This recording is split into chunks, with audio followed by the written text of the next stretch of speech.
On the Comcast Business Hotline right now, Rick Morris from the FDH Lounge in Cleveland, and he's here to talk about the draft and some of the things that the Browns have done. Hello, Rick. How you doing, my man? I'm doing good, Joe, just because I'm here with you, and I love your show, not because of anything my hometown Cleveland Browns have done.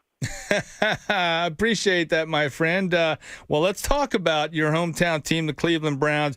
First pick surrounded in a little bit of controversy. You guys had the first and fourth pick, in the first round. Denzel Ward, with your second pick, was also coined as a little high there, and I was surprised at some of the picks. What's the mood? What's the vibe in Cleveland, and what were your thoughts on what the Cleveland Browns did in the first round? Well, if nothing else, right, the Browns got a couple of guys at 1 and 4 that could be a nice tag team for micro championship wrestling at the heights that they have anyways. But, you got Ward at 4 there who, again, the worst-case scenario, I would say, is if he ends up just being a slot corner based on his height and his ability to cover the corners. That's the guy that's certainly not going to be able to take away the over-the-shoulder pass.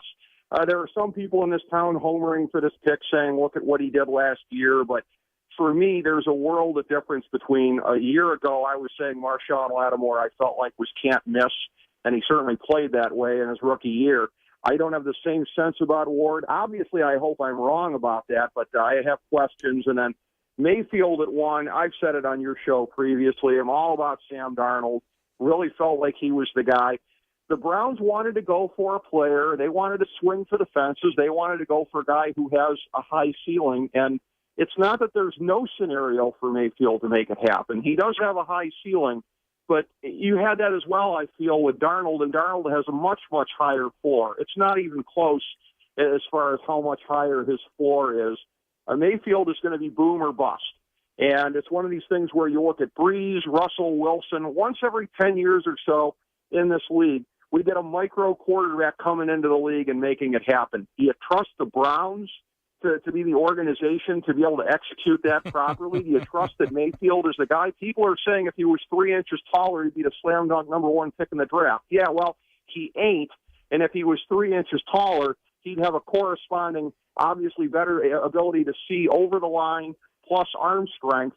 He doesn't have those things at the size that he's at. He's not a noodle arm. He's not like some of these guys we've had here, like Colt McCoy or some of the other ones, but sure. It's disconcerting to me. It really, I don't think that's a chance you can afford to take if you're the Browns and you have 19 years of failure behind you in your new incarnation.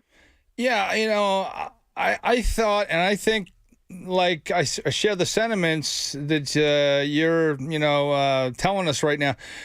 Can the Browns afford to take a risk at number 1? And like you said, I mean, you mentioned Mike Vick and Russell Wilson. Those guys are athletic freaks. I don't think that Baker Mayfield shares the skill set. And, again, can you see over the line? And he doesn't have the cannon that Mike Vick had. And, he can move, he can run a little bit. But, I think it's a big risk at number 1, for John Dorsey. It's a substantial risk, and it's a thing where, again, for people who are kind of confused about, John Dorsey came in with this great reputation. Well, first of all, he really was kind of the Derek Anderson of general managers in Kansas City. He could hit the long passes. Boy, those mid to later rounds sure panned out a lot of times. First-round picks, not so much like Derek Anderson on the 5-yard slants. So you got to be able to hit the first-round picks in the NFL, much less the really high ones. Also, you look at free agency, as I'd alluded to previously on the show, just in my estimation, and this is where I cut against the grain because a lot of people are just doing and eyeing over Jarvis Landry, but really just a warm bag of flatulence in my estimation as far as what they did with all that cap room that they had. So the signs were there for anybody that was paying attention. The body language of the Browns going into this thing, John Dorsey really kind of seemed like an Instagram hoe, the way that he was lusting after the attention and dropping hints to the media, really instead of keeping his head down and doing his job as an old school guy like me would like to see. So I was really kind of disturbed leading up to this. It's not like I didn't see it coming, but the Browns have the singular ability of perhaps any franchise out there, or maybe there's folks in your town. Now you have to have a good memory, right, to remember when things were bad with the Eagles. Yeah. But the way it is with the Browns, like I had people calling me last night, like my dad would, how are you doing? And I just my initial response to some of my friends on Facebook immediately thereafter was, I feel catatonic. And that's just basically what the Browns have the ability to reduce you to. They have some talent, though, Rick. We're with Rick Morris from the FDH Lounge on the Comcast Business Hotline right now. He's based in Cleveland. They have the Myles Garrett, and they have Josh Gordon, Corey Coleman on offense, Jarvis Landry they just picked up, Carlos Hyde. They have some talent on this team. 0-16, though, I mean, they have to be better. How much better can they be than 0-16? Because, again, they play hard. And with the new acquisitions, do you think they'll have an impact the first year? And where do you think the Browns will be this year? Well, I think the roster is more towards the middle of the bell curve than it was last year. But it's a thing where, again, and I've argued with a lot of people in this town here, it is almost singularly the reason that they were 0-16, Hugh Jackson. And to whatever extent the organization, if they were the ones that thought that, we're going to go with Osweiler as the backup quarterback, and then if that doesn't work, then we're essentially going to have no backup quarterback, because it's the quarterback play that kept this team from being better than it could have been, actually. And in our FantasyDraftHelp.com draft guide, you can find that on our main page. I did a run-through of I combined a bunch of stats in the NFL last year, DVOA and some other things, strength of schedule. The Browns actually only came out 30th in the league out of 32. Indianapolis and the Giants actually scored out worse if you look at a lot of the statistics and the advanced statistics involved here.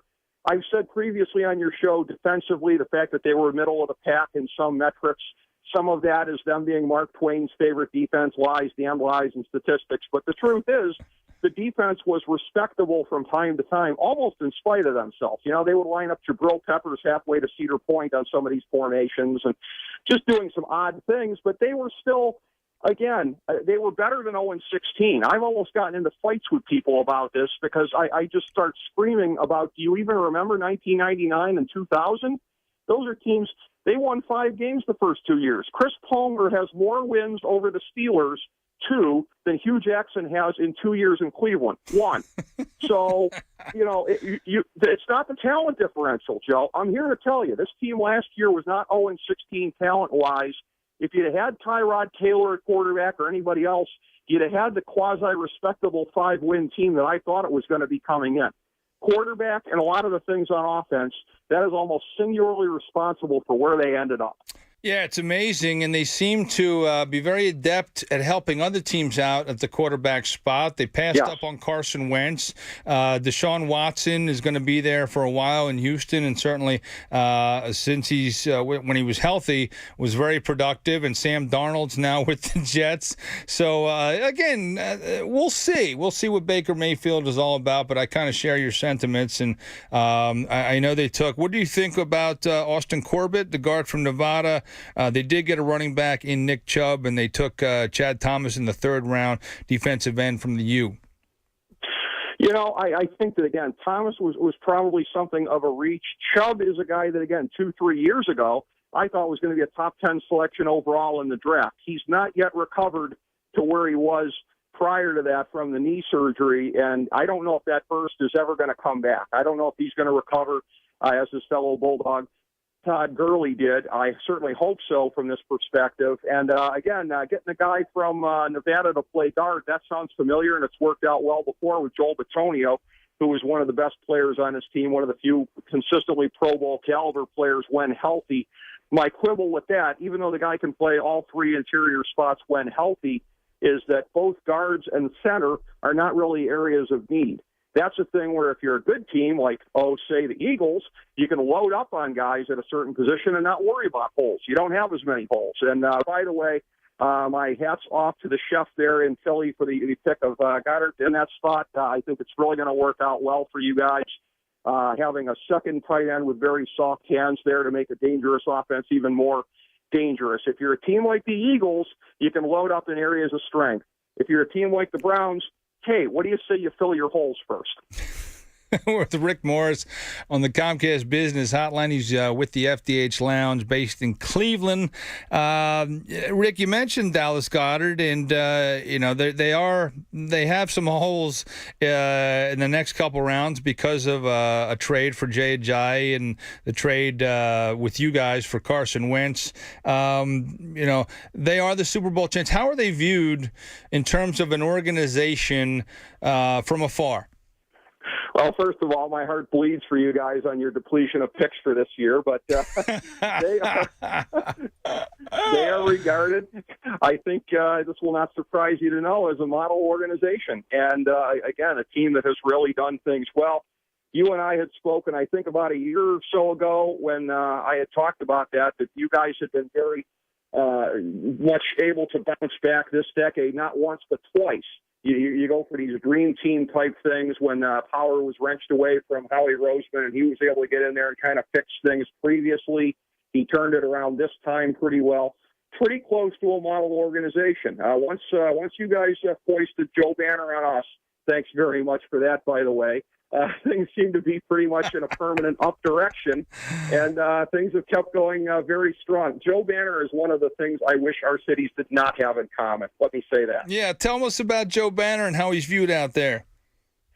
It's just an arrogant guy, and really not a reason for that to be the case. He thought that bringing Mike Lombardi back here, who was a big washout and failure in the 90s, would be a good move as the general manager, and just an absolutely unwarranted amount of arrogance that he always had about him. And it was a thing where I have a number of friends from doing my show, some other folks out there in the Philly media who had warned me about Joe Banner coming in. And I used that to try and warn people in town.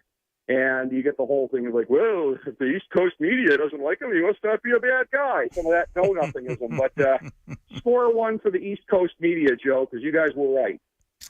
All right, with Rick Morris on the Comcast Business Hotline. Rick, let's switch our chatter to basketball. LeBron James doing everything he can to keep the Cavs afloat. Hit a big shot, a big block. Whether it was goaltending or not, it was a great effort by LeBron on Victor Oladipo. And then he hits the bomb from three to win the game. They were playing tonight right now.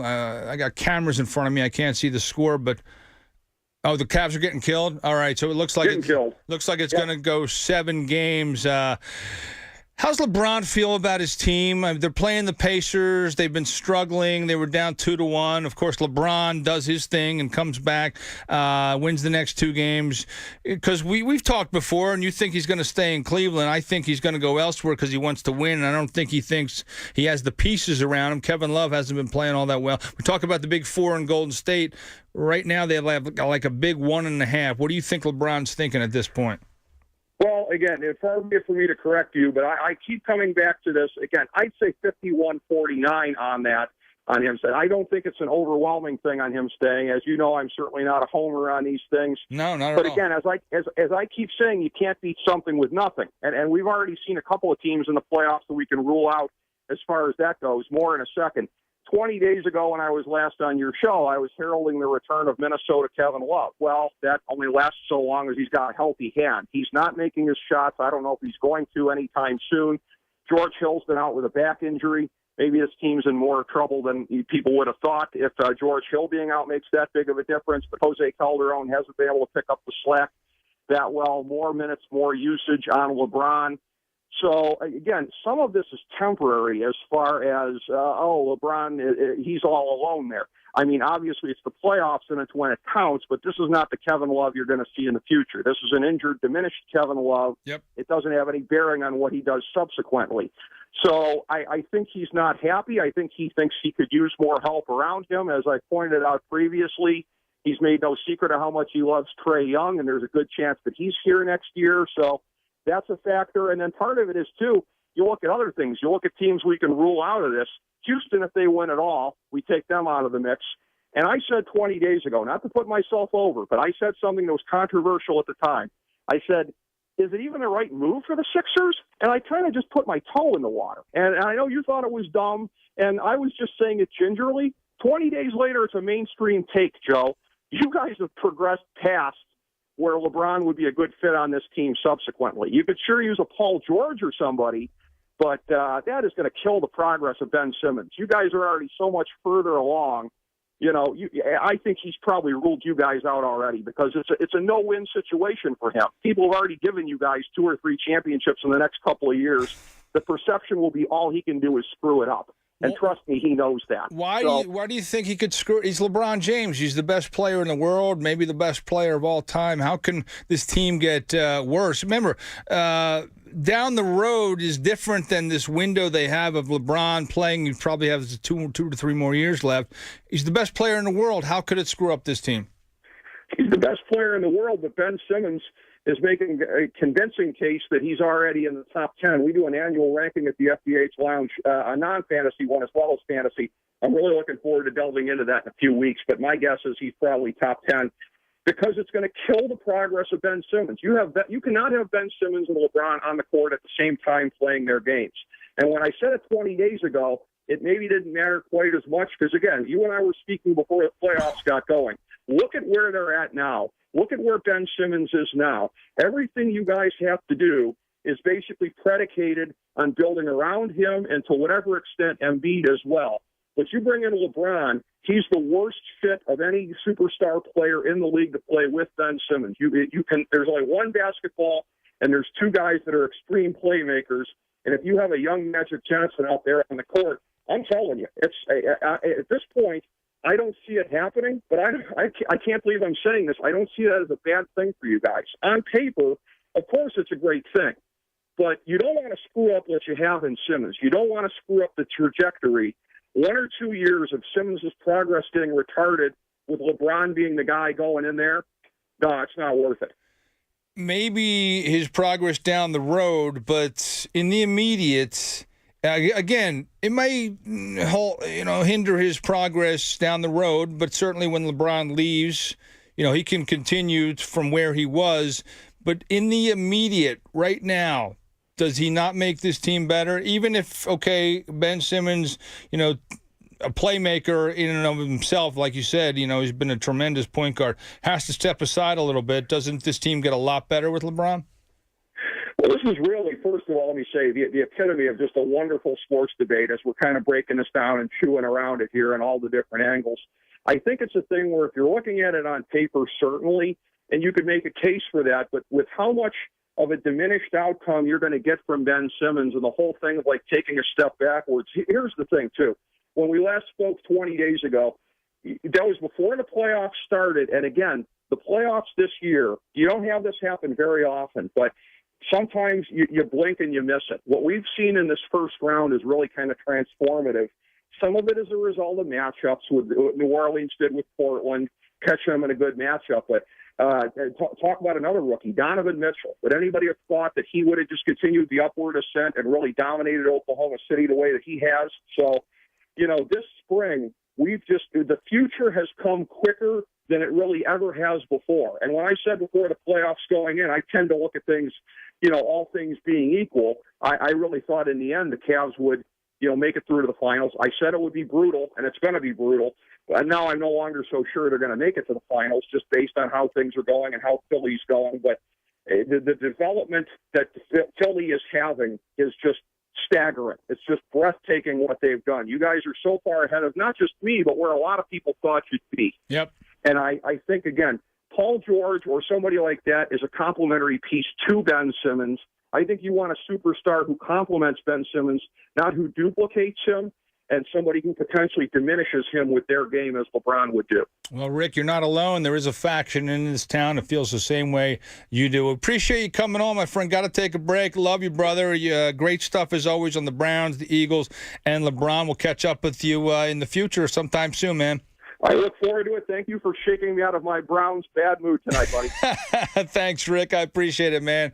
Rick Morris on the Comcast Business Hotline.